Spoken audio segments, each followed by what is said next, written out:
Hello बच्चों, make it easy online platform पर आप लोगों का बहुत बहुत स्वागत है। तो भाई अगर आप लोगों का भी सपना है आरआरबी जेईई आपके और क्वालिफाई करने का, तो हर एक टाइप के क्वेश्चंस को करना आना चाहिए।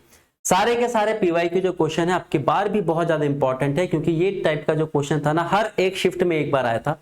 टोटल आपके पास आपके पास सात शिफ्ट हुई है, 7 की 7 शिफ्ट में आपके पास पूछा गया है। तो हम यहाँ पर इस क्वेश्चन को करना सीखेंगे और जल्दी करना भी सीखेंगे, इसी पीछे का कॉन्सेप्ट भी सीखेंगे और कैसे जल्दी कर सकते हैं वो भी हमको सीखना है, क्योंकि पेपर में अगर टाइम बचाना है तो कुछ ना कुछ तो अपने पास जुगाड़ होना चाहिए ना। तो चलिए स्टार्ट करते हैं। तो ऐसे में आप लोगों के लिए क्लासेस डेली लाता रहूंगा, जहां पर एक क्लास में हम लोग एक टॉपिक करेंगे। बहुत ज्यादा लंबी क्लास नहीं रखेंगे, छोटे छोटे टॉपिक, लेकिन मोस्ट इंपॉर्टेंट टॉपिक जो क्वेश्चन है ना मोस्टली रिपीटेड वाले हैं। तो सबसे पहले कॉन्सेप्ट जो होता है वो आपके पास किसका है? मल्टीपल का। मल्टीपल आपके पास क्या कहता है, जिसको हिंदी में क्या कहा जाता है? गुणज कहा जाता है। जिसका सिंपल सा मतलब होता है जो आपके पास टेबल में आता है। टेबल का मतलब आपका मेज कुर्सी में नहीं, जो आपके पास पहाड़े बचपन में हम पढ़ते थे ना उसमें आता है। तो मल्टीपल का मतलब होता है जो, जैसे मैं 7 के मल्टीपल की बात करूं तो वो 7 से कटेगा। जैसे 7 का पहाड़ा आता है ना, 7 कम 7, 7 दूनी 14, 7 21, 7 चौक कितना आपके पास 28। अब जो जिसके मल्टीपल में आएगा उसमें गैप भी तो वही रहेगा। अगर वो 7 का मल्टीपल है तो 7 का गैप होगा। अगर वो आपके पास 6 का मल्टीपल है तो आपके पास 6 का गैप क्या रहेगा? उसमें कंटिन्यू रहेगा। जो जिसका मल्टीपल होगा उसमें उतने का ही गैप होगा। हम यहां पर निकालेंगे इन मल्टीपल का एवरेज। अब एवरेज निकालने के लिए एक सिंपल सा कॉन्सेप्ट क्या है, जरा ध्यान से देखो। 2 4 6 8, मेरे को अगर इसका एवरेज निकालना है तो मैं क्या करूंगा? सारे के सारे नंबर को जोड़ूंगा और फिर डिवाइड कर दूंगा। टोटल कितने नंबर थे? 4। तो 8 और 2 10, 20 बटे 4 काटूंगा यहां पर तो कितना आ जाएगा आपके पास? 5 आ जाएगा। लेकिन एक केस होता है। एक केस क्या है? जहां पर आपके पास बनते हैं गैप, और गैप आपके पास क्या होता है? सेम। ठीक है। तो अब अगर मेरे को 2 4 6 8 का क्या निकालना है? एवरेज निकालना है।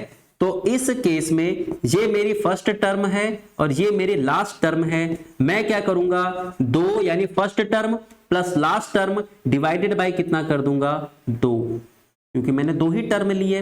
8 और 2 10, तभी भी मेरा आंसर कितना आएगा? 5 आएगा।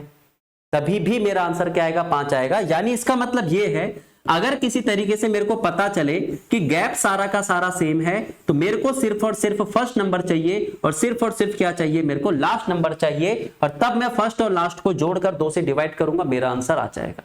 ठीक है। यहां पर तो इजी था, क्योंकि मेरे को तो सारा का सारा नंबर दे रखा है। लेकिन जब बात आएगी ऐसे कि 7 के फर्स्ट 10 मल्टीपल निकालो, तो क्या मैं ऐसे करूंगा? 7 कम 7, 7 दूनी 14, 7 21, 7 चौक 28, 7 पंजे 35, 7 छिंग 42। ऐसे कब तक करता रहूंगा मैं? ऐसे कब तक करता रहूंगा? तो इस टाइप के क्वेश्चन को कैसे करते हैं, चलो क्वेश्चन का ही सहारा लेते हैं, देन उसको हम लोग सॉल्व करते हैं। तो आरआरबी शिफ्ट वाइज मैंने 7 के 7 क्वेश्चन रखे हैं आरआरबी जेईई के। पहली शिफ्ट 19 तारीख के क्वेश्चन है आपके पास 10 के फर्स्ट 18 मल्टीपल का एवरेज क्या होगा। तो अगर मैं बोलूं इस क्वेश्चन को ऐसे, 2 के मेरे को क्या करने हैं? फर्स्ट 5 मल्टीपल निकालने हैं। तो 2 एकम 2, 2 दूनी 4, 2 3 आपके पास कितना बनेगा? 6, 2 चौक 8, 2 पंजे 10। लेकिन मेरे को पता है कि अगर ये 2 का मल्टीपल है तो मैं यहां पे लॉजिक लगा सकता हूं। कौन सा वाला? कि सब में गैप बराबर है, तो किसी तरीके से मेरा फर्स्ट और लास्ट नंबर पता चल जाए। फर्स्ट और लास्ट नंबर अगर पता चलेगा तो आंसर मेरा आ जाएगा। तो मेरे को ये तो पता है कि 2 आपके पास 2 का मल्टीपल है तो 2 से स्टार्ट होगा। लास्ट नंबर कैसे निकालेंगे? 2 गुणा 5 करके। तो पहला नंबर 2 है, लास्ट नंबर आपका 10 है, तो एवरेज मेरा निकलेगा 2 + 10 डिवाइडेड बाय 2, यानी कितना हो जाएगा? 6 हो जाएगा। ठीक है। लेकिन अब मेरे को क्या करना है? कॉन्सेप्ट समझ में आ गया? जैसे 10 का पहले क्या होगा? 10 होगा, और लास्ट का क्या होगा? 10 गुणा आपके पास 18, क्योंकि मेरे को पता है 10 का मल्टीपल है तो सब में 10 का गैप है। गैप बराबर होता है तो एवरेज निकालने के लिए मेरे को फर्स्ट नंबर और फिर मेरे को क्या चाहिए? Last number divided by 2। तो 10 प्लस आपके पास 180 डिवाइडेड बाय 2, तो यहां पर आपके पास 190 डिवाइडेड बाय 2।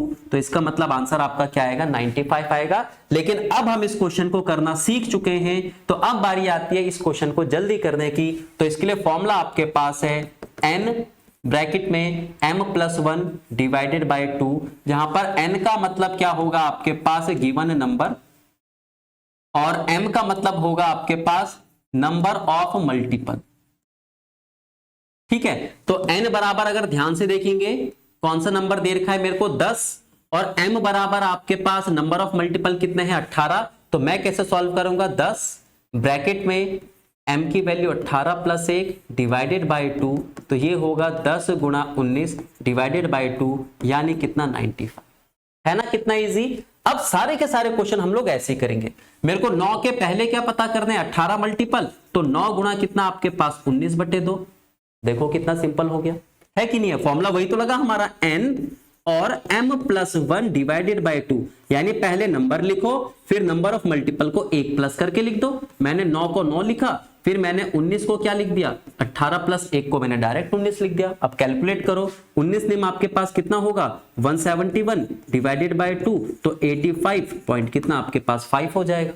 अब तो निपटा दो सारे के सारे क्वेश्चन, अब टाइम नहीं लगेगा, है ना। अगला क्वेश्चन हमारा कैसे निपटेगा, शिफ्ट 3 का 19 तारीख का, 8 के मेरे को फर्स्ट 18, तो 8 + 1 19 डिवाइडेड बाई 2, तो 19 अठे आपके पास कितना हो जाएगा 152 डिवाइडेड बाई 2, 2 7 14, 2 6 12, 76। टिक करो, आगे बढ़ो, आ जाओ। 15 के मेरे को 18 मल्टीपल पता करने, तो वो प्लस का 1 हो जाता है। 19 गुणा 15 डिवाइडेड बाई 2, तो आंसर जो होगा मेरा वो किस में आएगा, पॉइंट में आएगा। अब मेरे को ऑप्शन का भी सहारा लेना है। मैंने देखा कोई भी इवन नंबर नहीं है, तो 2 तो पूरा काटेगा नहीं, पॉइंट में ही काटेगा। पॉइंट में हमारे पास एक ही ऑप्शन है। तो चीजों को सीखना है और अप्लाई करना है फटाफट फटाफट। अब 20 तारीख का शिफ्ट 2 आ गया, 14 के 18 पूछे हुए, तो 14 गुणा आपके पास 19/2, ये कितनी बार काटेगा 7 बार। 19 सत्ते कितना आपके पास 133। टिक करो, आगे बढ़ो, टिक करो, आगे बढ़ो, या फिर ऑप्शन का सहारा लो। 7 बार काटेगा। Odd number into odd number हमेशा क्या बनाएगा आपके पास, ऑड नंबर बनाएगा। चारों ऑप्शन आपके पास इवन नंबर के दे रखे हैं। नेक्स्ट अगले क्वेश्चन पर आ जाओ। चलो भाई, 7 के मेरे को 19/2 दे रखे हैं, तो भाई आपके पास ऑब्वियस सी बात है क्या होगा, ये भी ऑड नंबर, ये भी ऑड नंबर, तो आंसर आपके पास किस में आएगा, पॉइंट में आएगा। यह आपका शिफ्ट 3 का था। अब ये जो आपके पास लास्ट शिफ्ट है 25 तारीख की, उसमें भी देखो सब में 18 ही दे रखे हैं। 11 के आपके पास 19/2, तो आंसर मेरा किस में आएगा, पॉइंट में आएगा। ठीक है, आंसर किस में आएगा, पॉइंट में आएगा। तो ये था हमारा। तो ऐसे ही आप लोगों के लिए मैं क्लास डेली लाता रहूंगा, जहां पर छोटे छोटे कॉन्सेप्ट को हम लोग निपटाएंगे। लेकिन अगर आपको चीजें बिल्कुल डिटेल में पढ़नी है, क्योंकि ऑब्वियस सी बात है डिटेल बहुत ज्यादा जरूरी है। हम यहां तक कैसे पहुंच पाए, हम यहां तक तभी पहुंच पाए जब हमने स्टार्टिंग में चीजों को डिटेल में पढ़ा, कॉन्सेप्ट को डिटेल में पढ़ा। तो भाई सबसे पहले क्वेश्चन करना आना चाहिए, उसके लिए आपको चीजें डिटेल में पढ़नी पड़ेंगी, जिसके लिए स्पेशल आप लोगों के लिए कोर्स है। आरआरबी जेईई सीबीटी 1 के लिए मैथ्स है, रीजनिंग है, जनरल साइंस है, जनरल अवेयरनेस है, पूरा का पूरा कंप्लीट आप लोग को बैच मिल रहा है। यहाँ पर क्लास नोट्स आपको मिल रहे हैं, पीडीएफ आप लोग को यहाँ पर मिल रही है। कूपन कोड अगर आप MIE लगाओगे तो 50% ऑफ पर आपको 599 का ये मिलेगा। रीजनिंग आपके पास डेली चल रही है यहाँ पर, है ना। फिलहाल के लिए हम लोग कर रहे हैं चैप्टर कौन सा वाला, सिटिंग अरेंजमेंट, जो आपके पास आरआरबी जेईई का मोस्ट इंपॉर्टेंट है, क्योंकि 25 में से 6 क्वेश्चन, 6 से लेकर 7 क्वेश्चन तो आपके सिटिंग अरेंजमेंट के ही आते हैं। तो आप neck it easy mechanical application पर जाकर डाउनलोड कर सकते हैं और देन उसके बाद आप कोर्स परचेज कर सकते हैं। आज और अभी से अपने कॉन्सेप्ट को, अपनी फाउंडेशन को आप लोग स्ट्रॉन्ग बना सकते हैं, ताकि पेपर में आपको सिर्फ इतना करना पड़े, सिर्फ इतना। लेकिन इसके लिए चीजों को समझना बहुत ज्यादा जरूरी है। तो चलिए ऐसे ही अगले सेशन में आप लोगों से मिलूंगा मैं। Okay, thank you.